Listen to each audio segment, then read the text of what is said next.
Day 2 of the NFL draft, and the Rams finally got in on the action. They started the day with only 2 picks, managed to make a trade to pick up an extra pick with Gary Klein.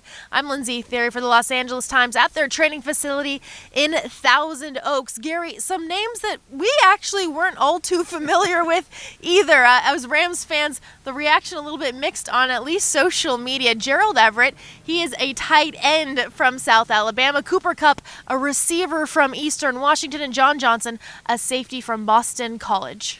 Not exactly brand name schools other than Boston College. But not exactly household college football names either. That's right. The Rams, though, they think these are guys that they saw at the Senior Bowl. Mm-hmm.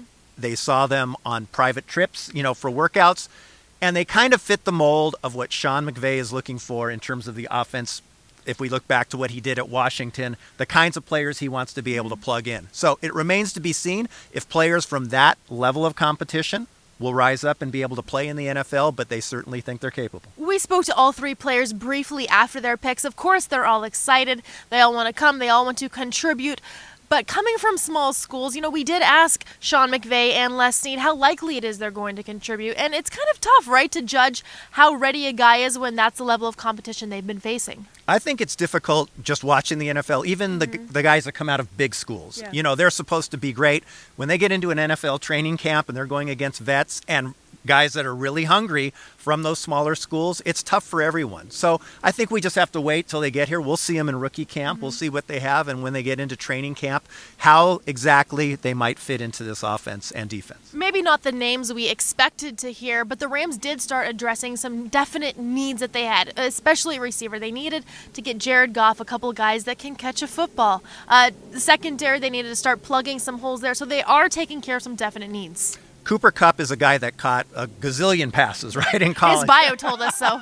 Even it was Eastern Washington. He had some games against Pac-12 schools where he did well, especially against the Washington schools. And we all saw today all the defensive backs coming off the board from Washington. Mm-hmm. So I think he's a guy that they feel can come in. He can complement Tavon Austin, complement Robert Woods, and give them a dependable, almost like a coach on the field mentality. Gary, day 3, the Rams have 5 picks. Any idea where they're going to go with those picks? Well, they got a receiver, they got a tight end, and they got a safety. So there's still some positions out there, even though I think those were their positions of need. There's no question I think they'd like to pick up an offensive lineman. They'd like to pick up a couple other defensive players. But once you get into this part of the draft, I think it's a little dicier in terms of who might be available and what exactly they can find. Yeah, things start to pick up. Speed goes a little faster in the rounds there on day 3. So be sure to keep it on the Los Angeles Times. Be sure to follow Gary for the latest as the Rams finish their drafting their picks for the 2017 NFL Draft. With Gary, I'm Lindsay from Thousand Oaks.